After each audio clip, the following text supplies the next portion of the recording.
ఓం శ్రీ గురుభ్యో నమః. ఓం శ్రీ పరమాత్మనే నమః. జై శ్రీకృష్ణ.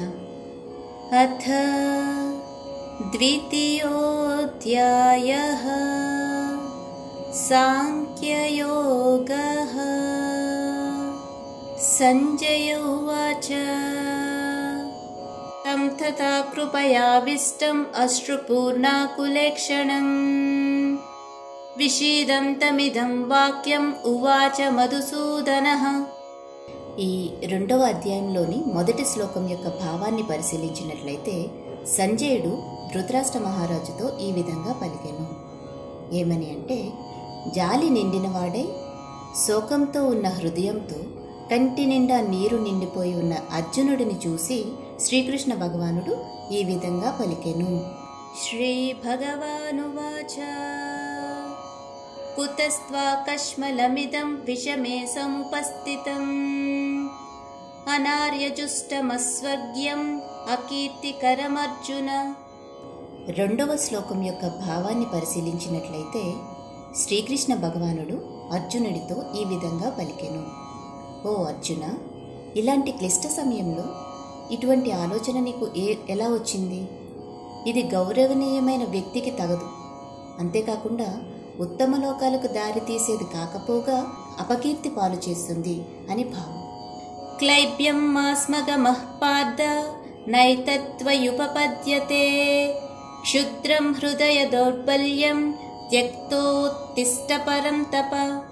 3వ శ్లోకం యొక్క భావాన్ని పరిశీలించినట్లయితే, ఓ పార్థ, ఇటువంటి పౌరుషహీనత్వానికి లోను కావటం నీకు అస్సలు మంచిది కాదు.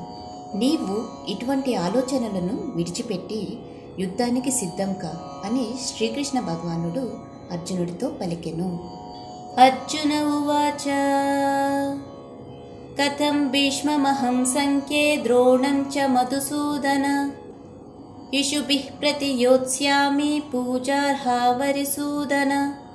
4వ శ్లోకం యొక్క భావాన్ని పరిశీలించినట్లయితే అర్జునుడు శ్రీకృష్ణునితో ఈ విధంగా పలికెను. ఓ మాధవ, పూజ్యులైన భీష్ముడు, ద్రోణాచార్యులు వంటి వారి మీద యుద్ధం నేను ఎలా చేయగలను? వారిపై బాణాలను ఎలా విడవగలను అని ప్రశ్నించాను. గురూన్ హత్వా హి మహానుభావాన్ శ్రేయో భోక్తుం భైక్ష్యమపీహ లోకే హత్వార్థకామాంస్తు గురూనిహైవ భుంజీయ భోగాన్ రుధిరప్రతిక్తాన్. 5వ శ్లోకం యొక్క భావాన్ని పరిశీలించినట్లయితే, ఓ కృష్ణ, నా గురువులైన ఈ పెద్దలను సంహరించి ఈ భోగాలను అనుభవించడం కంటే యాచకుడిగా మారి బ్రతకడం చాలా మేలైన విషయం. వీరిని చంపితే మనసు అనుభవించే ఈ సంపద, భోగాలు రక్తంతో కళంకితమై ఉంటాయి. నచైతద్విద్మః కతరన్నో గరీయః యద్వా జయేమ యది వా నో జయేయుః యానేవ హత్వా న జిజీవిషామః తేవ స్థితాః ప్రముఖే ధార్తరాష్ట్రాః. 6వ శ్లోకం యొక్క భావాన్ని పరిశీలించినట్లయితే, ఈ యుద్ధం యొక్క ఫలితము ఏ విధంగా ఉండబోతుందో మనకి తెలియదు. వాళ్లను జయించడమా లేదా వారిచే జయింపబడటమా?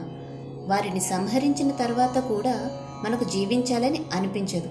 అయినా వారు ధృతరాష్ట్రుని పక్షంలో చేరి మన ఎదురుగా యుద్ధ భూమిలో నిలిచి ఉన్నారు అని భావం. కార్పణ్యదోషోపహత స్వభావః కార్పణ్యదోషోపహత స్వభావః పృచ్ఛామి త్వాం ధర్మ సమ్మూఢచేతాః యచ్ఛ్రేయస్య నిశ్చితం బ్రూహి తన్మే శిష్యస్తేహం షాదిమాం త్వాం ప్రపన్నం. 7వ శ్లోకం యొక్క భావాన్ని పరిశీలించినట్లయితే, నా కర్తవ్యం ఏమిటో నాకు తెలియదు మరియు ఆందోళన, పిరికితనము నన్ను ఆవహించి ఉన్నాయి. నేను నీ శిష్యుడను, నీకు శరణాగతుడను కూడా. నాకు నిజంగా ఏది మంచిదో దానిని నీవే ఉపదేశించు కృష్ణ. నహి ప్రపశ్యామి మమాపనుద్యాత్ యచ్చోకముచ్చోషణమింద్రియాణాం అవాప్య భూమా వసపత్నమృద్ధం రాజ్యం సురాణామపి చాధిపత్యం. 8వ శ్లోకం యొక్క భావాన్ని పరిశీలించినట్లయితే, నా ఇంద్రియములను శుష్కింపచేస్తున్న ఈ శోకమును పోగొట్టే ఉపాయమేదీ నాకు తోచటం లేదు. నేను ఈ భూమిపై సుసంపన్నమైన ఇంకా ఎదురులేని రాజ్యాన్ని గెలిచినా కూడా, దేవతల వంటి ఆధిపత్యాన్ని పొందినా కూడా ఈ శోకమును ఎట్టి పరిస్థితిలోనూ తొలగించుకోలేను. సంజయ ఉవాచ ఏవముక్త్వా హృషీకేశం గూఢాకేశః పరం తపః నయోత్స్యయితి గోవిందం ఉక్త్వా తూష్ణీం బభూవః. సంజయుడు ఈ విధంగా పలికెను. ఈ విధమైన పలుకులకు గూఢాకేశుడు, శత్రువులను జయించేవాడు, హృషీకేశునితో గోవిందా, నేను యుద్ధం చేయను అంటూ మౌనంగా ఉండిపోయాడు. తమువాచ హృషీకేశః ప్రహసన్నివ భారత సేనయోరుభయోర్మధ్యే విషీదంతమిదం వచః.